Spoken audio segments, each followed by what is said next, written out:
Hey guys, it's Pastor Bruce. Today we come to the Apostle Paul's final epistle in the New Testament, his short letter to Philemon.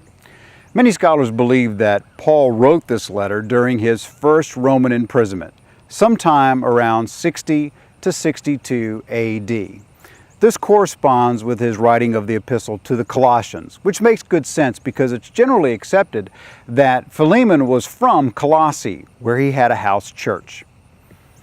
This letter is also written to two other individuals, someone named Apphia, who many say is Philemon's wife, and a man named Archippus, referred to by Paul as our fellow soldier.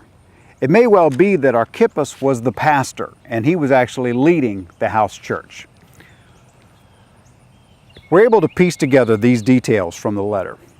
Philemon's slave Onesimus had escaped, possibly also taking some of Philemon's possession with him in the process. He had made his way to Rome, which was a great place for a fugitive slave to disappear among the hubbub of this great city. We're not sure how, but Onesimus managed to meet up with the Apostle Paul, who then led Onesimus to Jesus Christ. For at least a little while, Paul had Onesimus serving him, but he knew that he needed to return this man to his rightful owner. And so he wrote this letter to Philemon. Paul asks Philemon to receive Onesimus back, but not just as a slave. Instead of something so much greater, a brother in Christ. In verse 19, Paul says he'll cover any loss that's been incurred. He writes this, "I, Paul, am writing with my own hand." This makes it like a legal document. "I will repay." And then listen to this. "Not to mention to you that you owe me even your own self besides."